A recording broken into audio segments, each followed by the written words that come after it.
and welcome to the Project Zion podcast. I'm your host, Carla Long, and today you're listening to What's Brewing, which is a series we have that talks about all kinds of cool missional activities that happen all over the church. And I am so super excited today to be with this amazing group of people from the Portland congregation. There's about 5 people who you're going to be listening to today. And just want to say hi to everyone. Hi. Hello. Hi. Hi. And you're going to get to know these beautiful, wonderful people in just a second. But I've just heard so many wonderful things about the Portland congregation. And I was just talking to this group right before we started recording. And I'm like, I heard wonderful things, but I have no idea what these wonderful things are. So I am going to be an avid listener as well and start learning about what's going on up in Portland. So let's do a few introductions. Daniel, why don't you go first? Hello, I am Daniel Rose. I'm the pastor for the Portland Community of Christ congregation. Thanks, Daniel. Jan. My name is Jan Pauley, and I am a member of the Portland congregation, but I'm also one of the coordinators for a group that we have meeting called Family Promise Metro East. And along with that, I am a liaison between that organization and the congregation.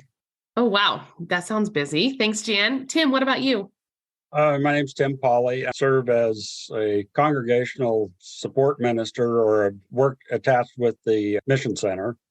And I serve in the congregation as an evangelist and just do what I can to help support whatever's going on. Thanks, Tim. Seclinda. Hi, my name is Seclinda Pointer, and I am part of Community of Christ. I'm on the pastor team. I'm also a very excited board member of Family Promise Metro East. Seclinda, it sounds like you're a very excited just member of life. So I'm very excited to get to know you. And last but not least, Becky.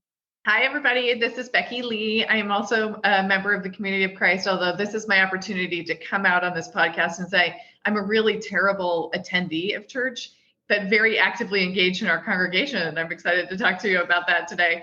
And I, in addition to being a member, serve as the board chair for Family Promise of Metro East. Becky, there's no need for confessions on the podcast, but I mean, you can do it if you really want to. But thank you so much to everyone for introducing yourself. So I'm just really going to open up this question to all 5 of you. What is happening in the Portland Community of Christ group? I'm assuming that I'm going to hear a little bit more about Family Promise of Metro East at some point on this. So what's happening in the Portland congregation? So I think the short answer to that question would be we have partnered with a nonprofit called Family Promise. It is a nonprofit that is all over the country. They have lots of chapters in different pockets all over the United States. The nonprofit is an organization that helps coordinate a network of churches within cities and communities that partner with each other to address houselessness for the community. And so we've partnered with it's close to 11 or 12 other denominations within the Portland area where we are serving the needs of up to 4 families in our area. There's a lot more details to this that I'll let our other more detail-oriented people explain. But essentially what the congregation is doing is meeting and addressing the need of our community and feeling like we are being called to interact with this demographic of people who are suffering needlessly and using what resources that we have with space and with time to help alleviate some of that suffering. That sounds amazing. Yes, Seclinda. One of the things that our church, Community of Christ, did, we took part of our church where we used to have our classrooms at. We still have classrooms for our kids. And we revamped that whole area to make it Family Promise Metro East as a temporary site for our day center. We temporarily redid the whole right side of our building to have about 4 rooms now, a reading room, a play room, a baby room, and an area that everybody can be in. We also have a director and a case manager. But you know what's the best thing is that we are taking a little bit out of homelessness in our community. These are families, women, men, with children who we are taking off the street. And to be honest, in our community, we have over 1,000 kids who are living homeless right now. So for us to just take part in that homelessness is pretty awesome. And I'm excited. Just going to follow on what Seclinda said so beautifully, which is that our city, Portland, like many other cities, is really struggling with the number of folks that are living either with housing instability or sleeping outside. And I think what Portland Community of Christ has done is say, we're not just going to sit here in concern, we're going to be part of the solution. And so the church has made a really substantial commitment to both dedicate a big portion of the space for the day center, which is a safe place for families to be during the day where they can access case management, a Family Promise of Metro East provides on site, as well as laundry that the congregation had put in previous years, and showers that the congregation had put in previous years, computers, and frankly, just a safe place to be when folks aren't at work or at school during the day. The Portland Community of Christ has become the Family Promise of Metro East co-located center, right? We're now using a good chunk of the building on a daily basis and 4 weeks out of the year on a nightly basis to make sure that families experiencing homelessness have a safe place to sleep at night, have warm meals, and have some connection to community that we all get an opportunity to provide as part of this work. We have churches that are hosts, and then we have support churches. And it's all the 20 churches right now, but we're still reaching out to other churches because we need more. It's an ongoing process. We are in the beginnings, to be said. We're not really a year in, but it's so fantastic. We've already had 6 families cycle through our system already. And now we have 4 more that we're working with right now. Yeah, I think 4 that's more right. at this time. And our community, most of the families that we have that we're seeing is a BIPOC community. It's everyone. The families are of every color, but we seem to be getting a lot more people of color. And so it just really saddens me for homelessness in general, but it saddens me that a particular population is more hit than any other population there is.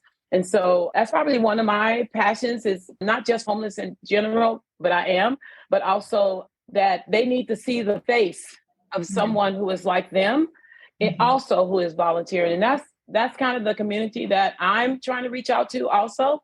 We do have a lot of volunteers, but I'm really trying to reach out for those people who look like the people that we're serving. Absolutely right. I mean, racist systems and structures that have existed for years and continue in this country mean that homelessness disproportionately impacts people of color, and we're seeing that firsthand in our shelter. So all of this sounds just absolutely incredible. So let me make sure that I understand, and maybe we can back up and just jump into, how did you start this, Daniel? I think that this has probably been at least a 5-year process. It has taken a really long time. There was a similar program called Daybreak that we were a part of. It pretty much matched the same model of networking with other churches. But in around 2018, I think, the program just kind of got overextended. There was some disconnect that was happening with the shelter that we were working with. And so there was this very critical moment that kind of happened where all the churches who were involved with the Daybreak shelter idea more or less had an opportunity to reorganize and try and do this again in a different way.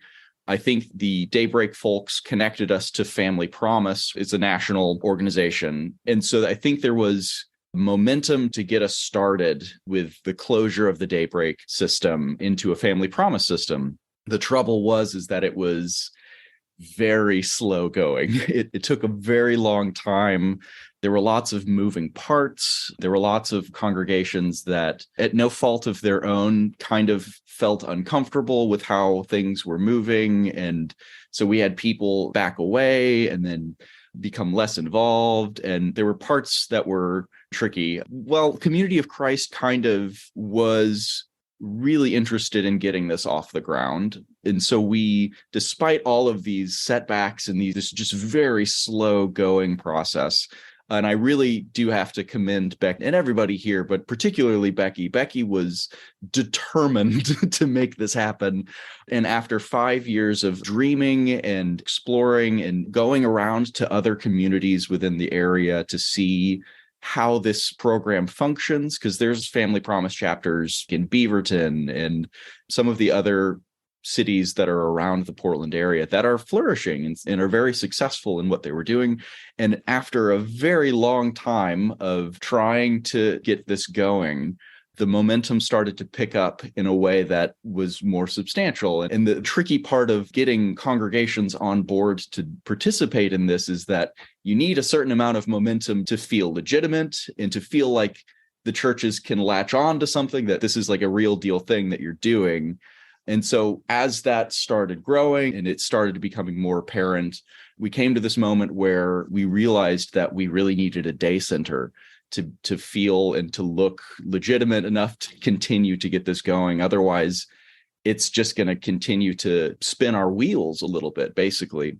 And so we decided to really go in on it, basically. And we approached the congregation, Portland congregation, and gave them this idea and said, we've got these classrooms. They were being utilized, but we were just looking around our building, and I think we just came to the realization that we could be utilizing this space differently, and that there was definitely room for everybody involved. There was room to have the day center and still have room for our kids, right? And to have the Sunday school classrooms and stuff, and to have a nursery and have the resources that we would have regardless, but to use those classrooms and that nursery space on the right side of our building in a way that would be beneficial for getting Family Promise off the ground, to make it feel more legitimate, to make it feel like the momentum is there for other congregations and other denominations and churches to see, oh, this is legit, this is real deal, we're really doing the work here. So we brought it to the congregation. We discerned about discerning. we took a long time to really consider, is this something that we could do? Is this something that is within our capacity to share and to give? And after maybe 5 or 6 months of really sitting with the question and exploring, the congregation overwhelmingly was like, yeah, let's do it. Why not? Let's give it a try. And so we did. We got the ball rolling and we remodel all these spaces. And there's just been so much work going into the rooms and the day center space. And they're just really pleasant environments for our families to just be, to just kind of relax and to let your guard down a little bit, which I'm just thrilled about, honestly. And I say this all the time with our folks. I help with the volunteering and stuff. The major lifting and the major working is everybody else here. I kind of just facilitated the conversation initially and let the ball go from there. It's just been really enjoyable to see how much the congregation has responded and how much work the congregation had. There were lots of rearranging of stuff. We had to move things around, and we had a work day. And this is the biggest moment that I realized that this is going to happen. We had a work day. I wasn't expecting a lot of people to be there, maybe 2 or 3. We had 10 people show up. We were moving stuff. We were putting things in storage. We were taking things to Goodwill. We were getting the space ready to remodel and bring the building up to speed with doing this day center thing. And I just sat back and was like, this is the coolest thing ever. This is moving in a way that I didn't predict. And I'm just really grateful for all the volunteers. Daniel, I have had those moments in congregations too. And I'm sure everyone here has, and you're just like, oh my gosh. It's just great. This is the moment. Oh, I love those moments. You build your ministry on those moments, and the congregation builds their ministry on their moments. So thank you for explaining about that. That was a really great explanation of how we got started. Becky, I think you wanted to say something. Yeah, thank you. This is so fun to think back over the last 3 years. It's been a while, right? It's been crazy. Yeah, it's been a full-on leap of faith by both the Portland congregation as well as those of us that are volunteering with Family Promise. So I just want to make sure it gets said that when you say, Carla, how did this start? This started with intentional decisions many years ago by the Portland Community of Christ congregation that we would be outwardly facing, that we would be a partner, an active partner in the community to address the suffering that is happening right here in our community. And with Daniel and Jan and Tim and Seclinda and many more people's leadership, that's why we're here today. So I don't want that to go unsaid. For a little bit more context on Family Promise at Metro East, so we are our own 501c3 nonprofit that really did start with a lot of leadership from the Portland Community of Christ congregation when Daybreak Shelter ended, to say the same things still exist in our community. There's still too many people sleeping outside, and our building is still empty at night. and in some ways underutilized, right? And I think that's not different from what a lot of congregations across the country are wrestling with, right? We've got spaces in our building. What is the best use for those during all of the hours of the day? Because these are incredible gifts to us. A group of us got together from a few different congregations, but with significant leadership from Community of Christ to say, should we form this new nonprofit here to support families in Northeast and Southeast Portland addressing homelessness? And made the decision to do that. And it has been a 3.5 to 4 year long journey to do some of the things I've never done before, like start a new nonprofit organization and cold call a bunch of churches and say, hey, will you join us in addressing homelessness? And it's been pretty incredible. So what is happening now for Family Promise of Metro East is that we serve 3 to 5 families at a time, no more than 14 folks who are currently experiencing homelessness, with shelter, case management, and support as they do the work to get back into permanent housing. That shelter is provided in a network. So what we're working to build are 13 host congregations that provide overnight shelter for families 4 weeks a year.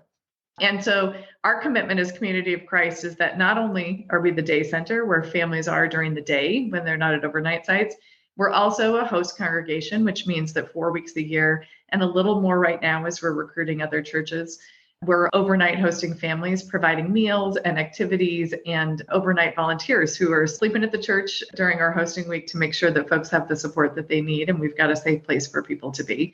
Jan is our volunteer coordinator. I'm going to stop talking and let you talk a little bit about how you're partnering with support congregations to fill those shifts during our hosting weeks and to coordinate some of the other activities of Family Promise.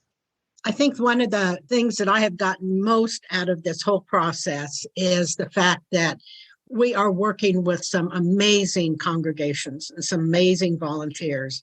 And we really didn't have a choice of who our support partner was going to be. It just kind of happened. And we are partnered with a Presbyterian church, Park City Presbyterian. And it's just such a wonderful group of people. We just come together. We're getting to know each other real well, and they're just new friends and with a commonality of Jesus Christ in our lives. You know, we're all working for that mission of helping the houseless people of our community. It's been quite a journey, and I was not really a part of the journey that Daniel and Becky have talked about, other than being a member of the congregation. But when I started really getting excited about Family Promise was when it was proposed to our congregation and in that discernment time. And when we voted on it, it was like my mind just went, wowsy, what do we got to do? You know, and it's just like, okay, we got to clean those classrooms. Now, just a little bit of history there. Those classrooms had items that had been stored in those classrooms. I mean, we were using them as our children's classrooms for Sunday. And the items that we had stored in there were some boxes that had never been opened from years ago in the early 70s that had come from other churches when the Portland congregation at that time was called the Metropole, when that was developed. And so it was kind of fun going through all this stuff. But I tell you, we really weeded things out and we recycled a whole lot of stuff. And that was very freeing to do that. But we had to do that in order to get that space that we were having Family Promise create the day center in, to clean that out. And so huge group of people came in. And I mean, we had, I don't know how many days of doing this, but it was several, probably 20 days during the course of several months that we went in and cleaned these rooms. And it got done. And then Becky and her team came in. Glenda was a big part of the reconstructing of that space, painting and put flooring in, and they've created a beautiful place for the families. One of the things I did want to address too was how a day would be for the families. And what happens is that during the daytime, they are at the day center and they will work. The children will go to school. The mothers and fathers sometimes walk them to school. They sometimes ride the bus to school. They don't always go to schools who are local, so there may be a distance. We've even had a family have a taxi provide to pick up the children to take to school. That takes up a lot of their time in the morning. And then the parents, some of them work, some of them do not work, and they are at the day center, and they are working that whole time with our director and our social worker, which we call a navigator, Leasia. And they work with them in getting the things done that they need to do in order to get housing and what that looks like and how that happens. And that's such an important part, that they get that support.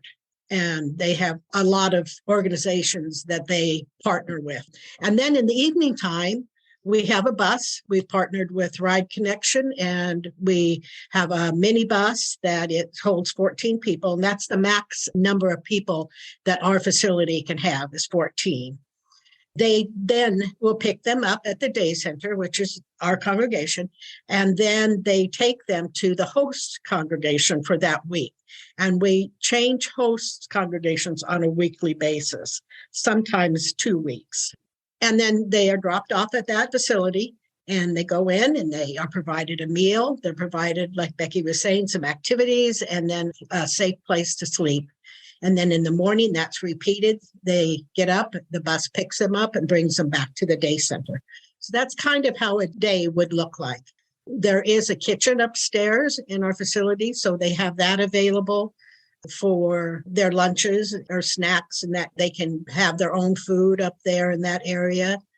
That's kind of how the day goes. That's what I do. That's really helpful, Jan, because that sounds like a lot of coordination between you and other churches, just always making sure that there's a place to have dinner. That sounds really awesome, though, and really helpful that church member has to sleep in a building if there's people there, right? 2 people have to sleep. So if everyone who's part of the program is sleeping in the same place, you only have to have those 2 people. Is that right? So everybody's sleeping in the same building every time. Is that true? That's true. We try to have each family have a little privacy in their sleeping quarters. So they have a safe place, and not only that, but a private place that they can go to in the evening just to get away. Everyone needs that kind of a space. But in the coordinating of the weeks, we have every host congregation has at least one coordinator. Some have several coordinators. And what they do is they would set the schedule up as to who's going to bring the food, who's going to help clean up, who's going to help with activities, and who's going to be the people to sleep over that night. The one task that is the hardest to fill is the sleepover. However, that's the most easiest task there is. You get there in the evening time and you, of course, associate a little bit. But most of the time during the school year, especially, I'm finding that our families are in their rooms getting ready for bed by 8 o'clock. Then you have your evening and then you sleep over. We do have to follow the fire marshal rules, and there's some that with our sleepovers in some of our churches. I know we have such a great group of volunteers. When we host at Community of Christ, we have volunteers that come from our congregation and our support congregation, Rose City Presbyterian Church, as well as we call non-affiliated volunteers. In other words, the people who really are not affiliated with any of the congregations, but they're people who are just interested in helping. And we've had several people that have just come to Michelle, our director, and just say, hey, I've read about this, I've heard about this, I'm excited, what can I do to help? They get hooked up, and they are rovers, I guess you could say. They go from different congregation to different congregation and volunteer and help. So it's just not all churches. We do have, I think, one group that are members of kind of the non-affiliated. They're just friends of friends. I'm not sure actually where they actually host. It's Warner Pacific, so it has something to do with the college. Yeah. And that's where they host. Okay. No, they're a support partner.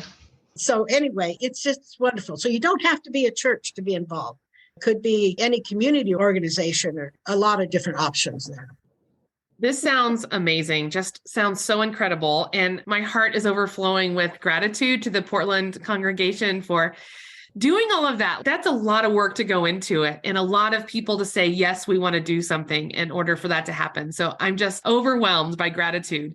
I'd love to hear if there are any stories you could tell me about families that have come through or stories about how it's changed your congregation as a community of Christ. So any stories that we can hear about families or about the congregation and how life has changed for anyone? Yes, Becky.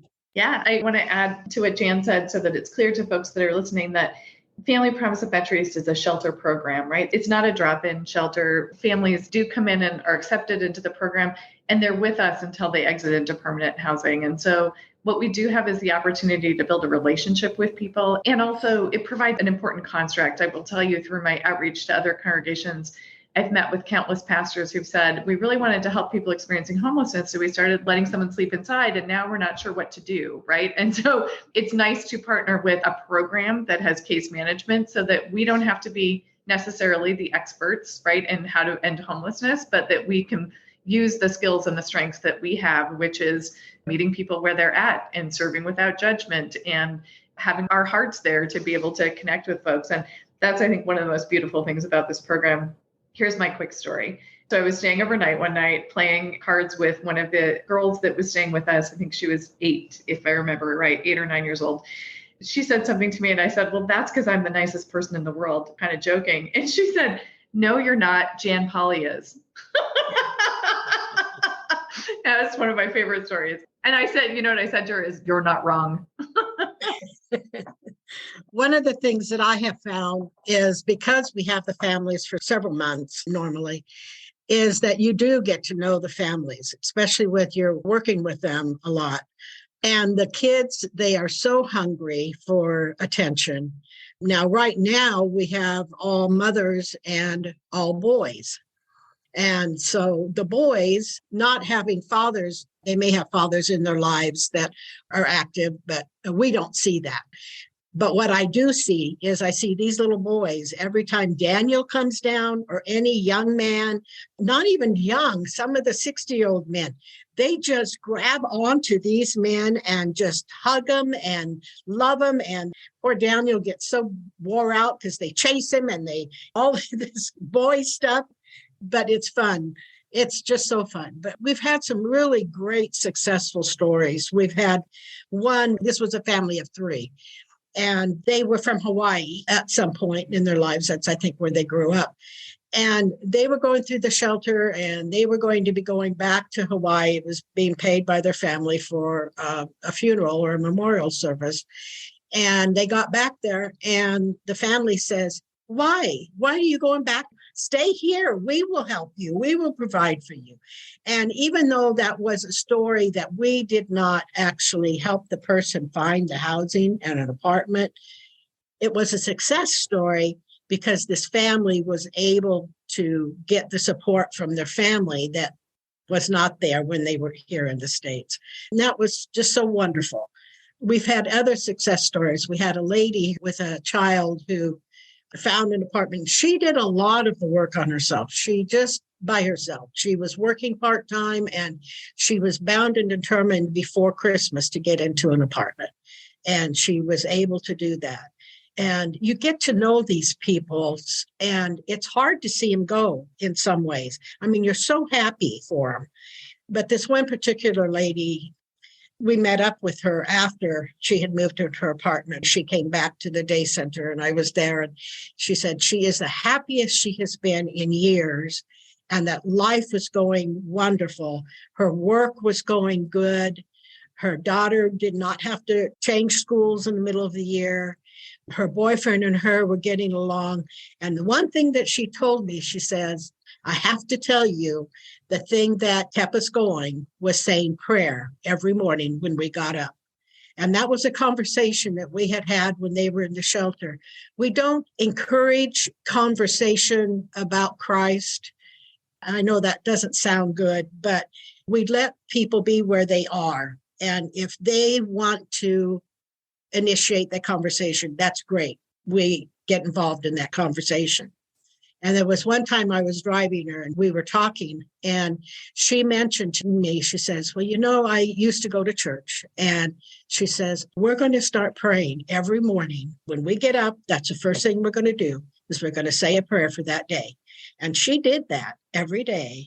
And she recognized that she was where she was because of the love that Christ has for her. And she acknowledged that she was loved and valued, and that is what made her be where she is. And she was continuing that as they were in their new apartment. To me, that was a great success story. Yeah, Tim. Some of the observations that I have with what I've been involved with is part of this whole process of Family Promise. We were working on it as the pandemic came on. And the pandemic, of course, kind of slowed everything down. And then we went for, Daniel, almost 2 years without even meeting at church. We learned a lot about Zoom.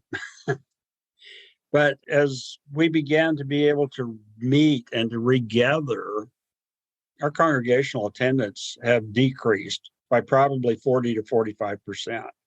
And during the pandemic, we had folks who passed away. We had folks who aged out.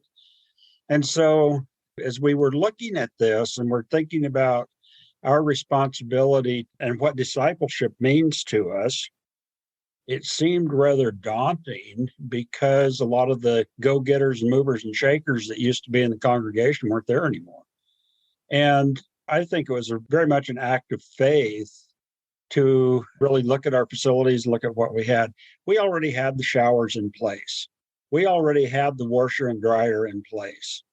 And so us making the changes of a few classrooms to accommodate this need to really get Family Promise off the ground and going was something that the more we looked at it, was more of a no-brainer than anything. But for me, the thing that I find most fascinating and most evidence of the Spirit at work in this is what has emerged in the ecumenicism that we are very heavily involved with. Now, if you were to put God on the top of a pedestal as a big ball, and you had people from all over Portland looking at that ball, and there were different aspects of colors and shapes and everything on the ball, every person from their perspective is going to see the ball differently. And so what they're going to describe is going to be the person looking from the south is going to see something different from the person looking from the north. It's the same ball. It's the same God. And that's kind of how it is with the congregations that we are partnered with. And when we talk with our brothers and sisters from Christ who come in from those other congregations, what we're seeing is a commitment to service of the Christ. We're trying to do it one family at a time, which has a huge impact when you take all of the things that are going to happen over the period of time that we're able to do this. And we are actually putting hands, feet, and legs into our enduring principle of abolish poverty and end suffering. And that's what we're trying to do. And it's all because of how each individual in each congregation has felt the impress of that Holy Spirit. And so the Holy Spirit is definitely heavily involved in all of the activity that we see going on. And to me, that's the whole testimony of what makes it work. Our congregation is kind of interesting. It used to be when we were doing the daybreak shelter stuff, and then we also had a huge vet program where we were working with homeless vets, and that was all pre-pandemic. Anytime you put a sign-up sheet out, if you really wanted to volunteer and be a part of it, you had to know exactly when the sign-up sheet was going out, and you had to run fast to get there and sign up, because we have all these people who don't regularly attend church, find out about it, call in, and they've got all the spaces taken before the regular people that go to church have a chance to look at it. We see a lot of that going on even today. And Jan and I have been involved. We've done hosting. We've done overnight so far at 3 different congregations. Ours is one of them. But it's something that it's extremely important, and it gets those families off the street. It's been cold here. We've had temperatures just before Christmas down into the teens, and we've had cold winds and everything. And we just can't have these families out on the street trying to live in a tent. And we can't do as much as we would love to do, but we're trying. We're trying to make a go of it. And hopefully the Spirit will continue to show us ways. I know that Becky and Michelle have been bringing in people from other congregations. Now that we've got it up and running, they want to see what the day shelter is, and they want to see what that's all about. So they come in and look at it. They want to know about how hosting goes for the hosting congregations. And the more they see and the more they talk to other congregations who are involved, the more willing they are to become a partner, either as a hosting congregation or as a support congregation. And it's all of us working together that's going to make this be very successful and continue to go. Within our congregation, I think it's good to note also that there's many ways to volunteer, and we have found that true, other than being there the evening that we're hosting or, cleaning out the rooms and that kind of stuff. We have on a regular basis a quilting group that meets every Tuesday morning. And one of the things when we first started this is they came forward and they said, we want to make a quilt for every family member. So when they leave the program, they get to take a brand new quilt home with them. And we have one lady who does quilting at her home. The same thing. She's been making quilts and giving them to us. So there's those volunteers who are helping that may not always be recognized, the kind of the behind the scenes kind of people. And it's been absolutely wonderful to have them do that. It's amazing to see the faces on the kids and the parents, but the kids, when they get to pick out their special quilt.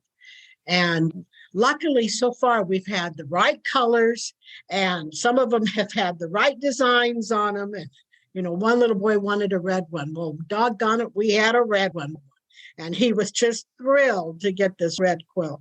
There's just so many things like that. There's people in the congregations who are not able to come down and help, but they'll make desserts. They'll make homemade desserts and bring them down for the families. We have people that at the end of our hosting will take sheets and blankets and all that and take them home and wash them and get them all fresh and ready to go for the next time. A lot of the behind the scenes stuff that goes along that people are volunteering other than being right there. Well, you have all made me cry about 4 times on this podcast. I have been so touched by what you're doing and what you continue to do. And I am just thrilled to hear about the wonderful ministry of the Portland Community of Christ.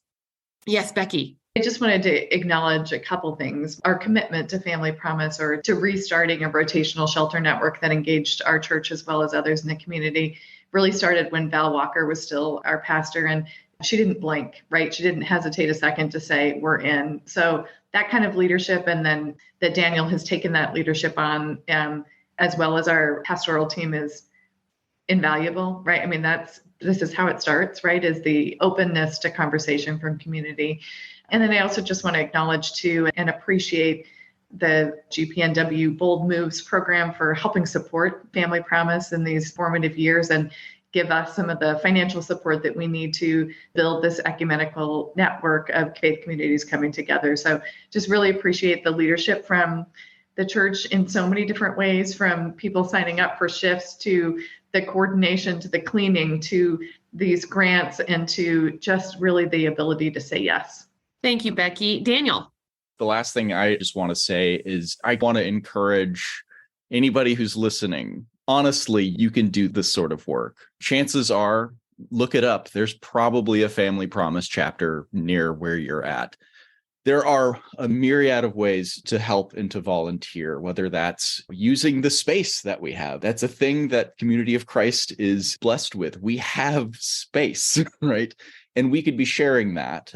Whether you want to be a host congregation, that's awesome. But if that's not something within your capacity, there are opportunities to volunteer with other host congregations, to be a support congregation, to cook meals, to go and wash dishes, to play around with kids, or just eat food. And there's so much benefit just to the individuals and to the people that are going through the program, but also to yourself and to the heart and to the health of your congregation and to yourself. I want to encourage everybody who's listening, please type in your zip code and look up Family Promise, because there's more than likely a chapter really close to you that is probably already established, and you won't have to go through the work of building it yourself. All we have to do is just share a little bit and cook a plate of lasagna or something. It doesn't take a lot to be a part of a solution in this way. It really is totally within our capacity. I'm convinced. Check it out if you can.